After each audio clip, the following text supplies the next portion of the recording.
जरा नम हो तो ये मट्टी बड़ी जरखेज है। Mix martial art Asia championship Haripur के इलाके सेरीकोट के नौजवान ज़िया मशवानी ने MMA फाइट में भारतीय खिलाड़ी को शिकस्त दे दी। Mix martial art Asia championship Lahore में मुनक्किद हुई, जिसमें 16 ममालिक के तकरीबन 200 खिलाड़ियों ने शिरकत की। ज़िया मशवानी का फाइनल मुकाबला इंडिया के भरत कंडारे के साथ हुआ, जिसको ज़िया मशवानी ने 1 मिनट में नॉकआउट कर दिया। Mix martial art Asia championship जीतने के बाद वापस अपने आबाई गांव पहुंचने पर उनका वालेहाना इस्तकबाल किया गया। ज़िया मशवानी ने अपनी जीत के हवाले से ब्यूरो चीफ हरीपुर महर सेमाब से खुसूसी गुफ्तगू की है। उनका क्या कहना है, आइए आपको सुनाते हैं। जी, जिस तरह के mix martial art Asia championship जो लाहौर में 18 अगस्त को हुई, उसके हवाले से मैं बताता जाऊँ कि जिसमें 16 ममालिक के तकरीबन 200 प्लेयर्स जो थे मुख्तलिफ गेम्स उन्होंने की, लेकिन उसमें हमारे साथ मौजूद है ज़िया मशवानी, जिन्होंने इंडिया के प्लेयर जो हैं भरत कंडारे को हराया।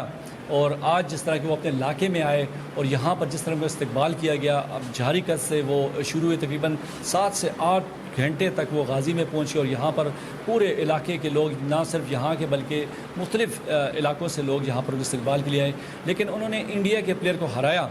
तो ज़िया मशवानी इस हवाले से क्या कहते हैं कि वो जब आज वो अपने आबाई गाँव में मौजूद हैं और मुकाबला उनका था इंडिया के प्लेयर से। अस्सलाम वालेकुम। वालेकुम सलाम। ज़िया क्या हाल है? मैं बिल्कुल ठीक हूँ। ठीक है, आप कैसे हैं? और फाइट के बारे में नाज़रीन को क्या कहेंगे? जिस तरह इतना बड़ा मुकाबला आप जीते, तो कैसे जब आपका मुकाबला हुआ तो क्या फीलिंग्स थी और कैसे आप यहाँ तक पहुँचे? फीलिंग्स तो यही थी कि मैंने अंदर जाने और जीत करके आना है, सिर्फ जीत करके ही अंदर आना है, क्योंकि उसमें कोई इस तरह था नहीं, डाउट नहीं था मुझे, क्योंकि मेरे जो हरीफ है इंडिया से वो पाकिस्तान आए थे और फिर मेरे होम ग्राउंड में थे और मेरे अवाम के सामने थे। तो मुझे 100% कॉन्फिडेंस था अपने स्किल्स पे, अपने हार्ड वर्किंग पे और अपने कौम की दुआओं पे, माँ बाप की दुआओं पे कि मैंने विन करना है। अच्छा ज़िया, 1 मिनट में जो है उनको हराना, नॉकआउट करना, और ये क्या टेक्निक यूज़ की थी? मैं देख रहा था कि आप गिरे हुए नीचे और उसको फिर कवर कर, ये पहले से प्लान शुदा था या क्या? उसका गेम के बारे में नाज़रीन को थोड़ा सा बताएं।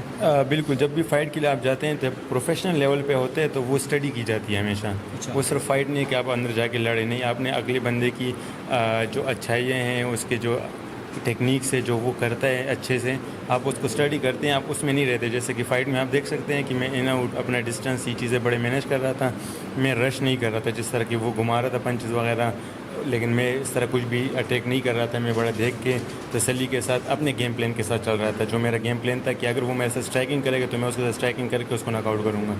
लेकिन ये था कि वो रेसलर था इंडिया का, वो रेसलिंग उसकी अच्छी थी, मुझसे अच्छी नहीं थी, लेकिन उसको लगता था कि उसकी अच्छी है। तो उसने मुझे जैसे क्लिंच किया, कैच के साथ लगाया, तो मेरी जुजुत्सु माशाल्लाह बहुत अच्छी है। तो मैंने उसके किमोरे के लिए गया, जिसकी वजह से मैं नीचे गिरा, उसने वो डिफेंड किया। डिफेंड करने के बाद मैं अंबार के लिए गया। जब मैंने अंबार अटैक किया, अंबार फुल ऑलमोस्ट लगा हुआ था कि उसने उसको बड़ा अच्छे से टेक्निक से उसने डिफेंड किया, जैसे कि आपने देखा होगा। और उसके बाद फिर मैं ट्रायंगल के लिए गया, तीसरे किमोरे से मैं अंबार के लिए गया, अंबार से ट्रायंगल के लिए। ट्रायंगल में जब गया तो वो बिल्कुल बड़े अच्छे से वो बंद हो गया था, ट्रायंगल क्लोज़ हो गया था। जब वो क्लोज़ हो गया तो उसके साइड जो नर्व्स हैं यहाँ से वो बंद हो गए, सांस के नाले। तो वो रेफरी को भी बड़ा लेट पता चला, उससे पहले कि उसको पता चलता उसने टैप किया हुआ है, तो वो बेहोश हो गया था उस टाइम तक। बिल्कुल जी, जिस तरह के 18 अगस्त को एक मुकाबला हुआ जहाँ पर इंडिया के जो है प्लेयर को ज़िया मशवानी ने हराया, तो उनका यही कहना है कि अगर हुकूमत मुझे सपोर्ट दे तो इस तरह बड़े बड़े टाइटल जो है मैं अपने मुल्क में ला सकता हूँ, अपने मुल्क बल्कि अपने इलाके का नाम भी साथ साथ मैं रोशन कर सकता हूँ।